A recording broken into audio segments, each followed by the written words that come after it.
Guten Tag my friends, and my name is Danish and welcome back to my channel. And today we are going to talk about the Styrian Grand Prix, which was in Austria at the Red Bull Ring. So we come off France where Red Bull won, and two more Red Bull tracks, two more wins for Red Bull, a bigger lead for Max Verstappen in the championship, and a tall order for Mercedes to get into championship contention.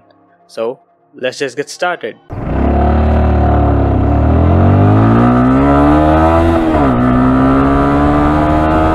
So the track is a pretty short track, 4 major corners, 3 minor corners, 2 flat corners, and around a minute a lap and 71 laps in the race. So in the weekend build up, we saw Valtteri Bottas spin in a free practice session in the pit lane. So he left his pit box and he spun his tires to lay down some rubber on his pit box, and he spun and nearly went into the McLaren garage, right into it. So he got a penalty coming for him from there for a 3-place grid penalty. And after that it was quite a normal session, a lot of people spinning, especially at the first corner and turn 4. And coming to Q1, it was a pretty interesting Q1 because of the temperature, because the track temperature was really high. And at the end of Q1 we got Latifi P16, Ocon P17, a bad showing from Ocon, Kimi Raikkonen P18, Mick and Mazepin 19 and 20, which was normal, and Russell was P12. So they were showing real pace here this weekend, the Williams, and it was looking like a good contention fight for them to come into at least the top 10, and let's come to that when we cross that bridge. Coming to Q2, it ended with George Russell P11, this close to getting into the top 10. So Lance Stroll was 0.466 seconds off the top, and Russell in P11 was 0.474. 1/100th of a second stands between Russell and a first Q3 session from himself. So it was a bit disappointing for Russell. Vettel P12, Sainz P13, a bad showing from Ferrari. Ricciardo P14, still understanding the car, not really set already, still will take him a bit more time to get accustomed to the car to the level of Norris, or even to come at least the 3/10 mark, which teammate to teammate variance will always be normal and acceptable, but more than 3/10 and it's a bit of a problem. And Antonio Giovinazzi P14, a good showing from Gio. Now coming to the end of Q3, Max Verstappen was P1 obviously because they had the pace here, Hamilton P3, Bottas P2,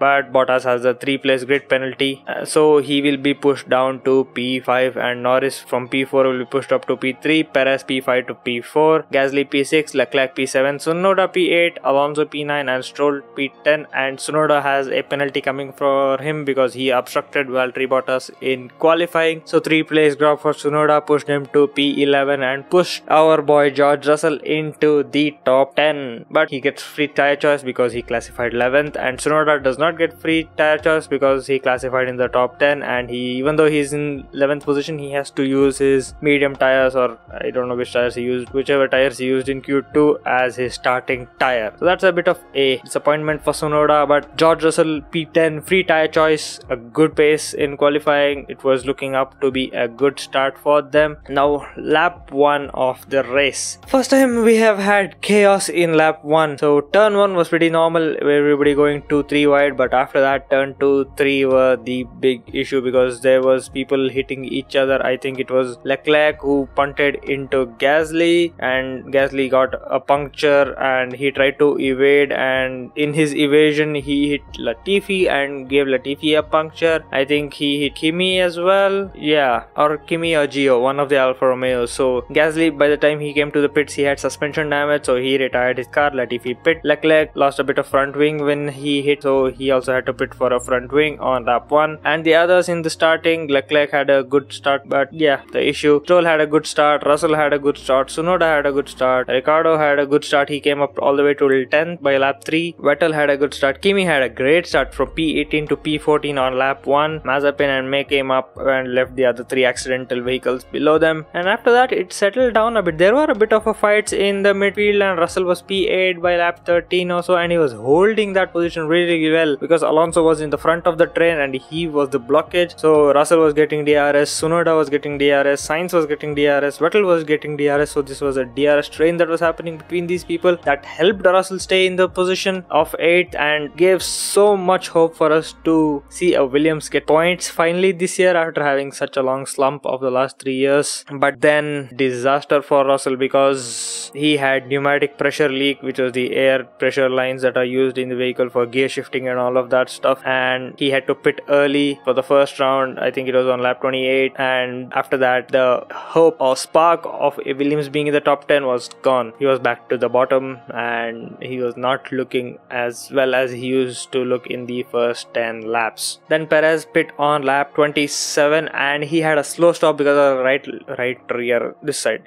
rear wheel did not fit properly and it took a bit of more time, so Mercedes jumped on that, got Bottas into the pits the next lap itself and got a successful overcut. I think that was the only overtake that happened in the top 6. Other than that, the top 6 just stayed how they came out. Norris was there in the top 6, but when Bottas and Perez came up to him after they pitted, Norris just gave way because he's not fighting these guys, he's fighting with the Ferraris for championship position and championship points. So he thought, I'll not waste performance on my tires and waste defending and lose grip on these tires and just let them go through, do their fight, and I'll just stick to the rear of them and get as much tow as I can and make my gap to the next P6 driver. So that was his race and it was a strategic one. It actually was a sensible option because why to waste your tires when you don't have to race and you know that you don't have the pace as the top 2 teams. And by that time, around lap 25 or something, we saw that Norris was around 30 seconds behind the leaders. That was Max and Hamilton. They were getting so much pace out of the tires and they were just pulling away and edging away, and Norris was the bottleneck for Bottas and Perez. And even after Norris was cleared, Bottas and Perez never really got as close to the leaders as they would have wanted because they did not have the pace either. But Hamilton and Verstappen were in a league of their own this weekend, and Verstappen made no mistakes, Hamilton made no mistakes. They held 1-2 from the start of the race, and this is a bit of a lull moment and it was not that exciting. There were a few moments here and there, but it was mostly a snooze fest. This race wasn't as fun as the previous races. Even though Paul Ricard was known to be a tough track to overtake, we got overtakes on Paul Ricard, but here in Austria we did not get that much. We got Leclerc going through the field from the bottom to the top from pitting on lap 2. Other than that, there were just DRS trains going about, churning about, and the lapping system was really on its edge this weekend because nearly 80% of the field got lapped by the end of the race, which I'm getting far ahead of myself. But yeah, the leaders were pushing and the rest of the field just could not keep up with them. And then on lap 29, Lewis pit, lap 30, Max pit. Both had perfect stops and they both held their position. And after this, on lap 39 was where Russell pit for the second time, and we thought this was just a pit stop for the pneumatic system to be filled and tires changed, and because we can't refuel in this era, no refueling, you fill up the tank once at the start of the race and you use that full 110 kilos of fuel maximum limit. But they pulled him into the pit box and it was such a sad, bittersweet moment because we would have loved to see him in the top 10. But also after retiring at lap 39, he saved a bit of laps and a bit of mileage on his engine, even though the reliability issues were there. So I hope they come out strong in the next week again here in Austria. This time it was a Styrian Grand Prix, next time it will be the Austrian Grand Prix. Hopefully we see Williams come up again, solve the reliability issues and have the car in top 10 contention again. Fingers crossed. Do it, Williams, do it. Okay, by lap 40, Max had overtaken and lapped Sebastian Vettel, who was in P11. So lap 40, half of the field is lapped, so only the top 10 points finishers are there after that. Oh dear god, he's gonna lap the entire field by this. So coming up to the next few laps, it was not that interesting because the top 6 didn't change. They were just holding, pushing, because it was a one-stop race and everybody knew that a one-stop just stretching the second stint would be the best strategy. So nobody was pushing that much. Everybody were on tire management system, lifting and coasting, just putting as little effort into the tires and preserving them till the end of the race, even though they don't want to see another Baku from this year or Silverstone from last year having last lap blowouts. Nobody risked it and everybody were holding station. There were a few overtakes in the midfield, but at the top nothing was happening. Coming on to lap update number 2, lap 48, Sainz in P6 was lapped. P6. There are only 5 above him and Verstappen's one of them, so there are only 4 more races who he can lap. And on lap 55, Perez pits from P4 to get on another set of mediums to get the fastest lap, and Bottas was nowhere near Hamilton. He was around 30 seconds behind Hamilton in P3, and there was a prediction going on from people I spoke to that it would be a dual Red Bull podium, and another was that Mercedes wouldn't be on the podium. Haha! There were 2 Mercedes on the podium and 1 Red Bull. How you like it now?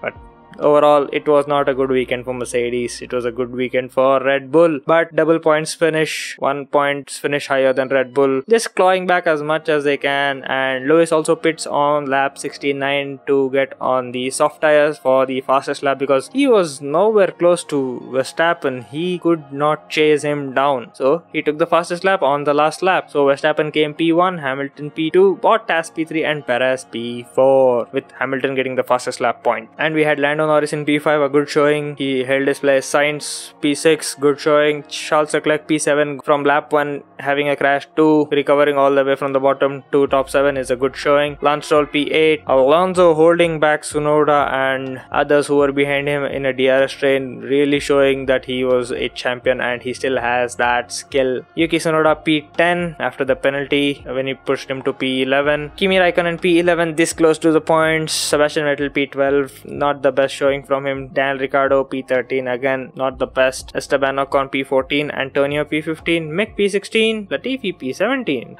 Latifi should be ahead of Mick. He's in a Williams. Haas is worse than Williams. Damn. And Nikita Mazepin P18, Russell retired, engine issues, Pierre Gasly, suspension damage from lap 1 incident. Now the important thing is Lando Norris in P5 was a lap down. So other than the 2 Mercedes and the 2 Red Bulls, everybody was not on the lead lap. That's 80% of the grid. Damn. So we have a clear demarcation of Formula 1, Formula 1.5 and Formula Haas in brackets Williams. I know, I'm poking fun at Williams. I know. It's a used up meme, I know. But it's still fresh, it's still applicable here. So Max Verstappen is still leading the championship. Hamilton P2, Perez P3. Lando is in P4 in the championship and Bottas still has a lot of work to do to come up and replace Lando. The Ferraris are right behind him. Daniel Ricciardo has way down in P9 and he has to come up a lot. Pierre Gasly is holding in P8, Vettel P10 in the championship. And after that we have the Alpines, Lance, Yuki, 2 Alfa Romeos, Williams, Haas, and in the constructors again, Red Bull on top, Mercedes P2, McLaren P3, and Ferrari just 12 points behind McLaren, and we have the others on double digits, and Alfa Romeo in single digit, and Williams and Haas on not. So yeah, that's the race weekend rundown. It wasn't a bit of an exciting weekend. We had a few exciting moments here and there, but frankly I had 2 naps in the middle of the race. 2 naps. So hopefully I don't have to have another nap this weekend as well. So please Austria, bring rain, bring rain. You teased us rain all the way through the race weekend, and when the race was happening there was no rain. The race ended, people are on the podium celebrating, and then the rain starts. Why? Bring us rain. We want to see another Germany 2019, guys. Is that too much to ask? Do something and bring rain in there in Austria when it comes to next weekend, and hopefully we'll have another exciting race weekend. So I guess that's the end of this video. If you like this video, give this video a like and subscribe to my channel and ring the bell icon to receive notifications of all of my future videos. Comment down below if I missed any specific detail for this race weekend, and as always, stay home, stay safe. I'm gonna see you guys in the next one. Peace.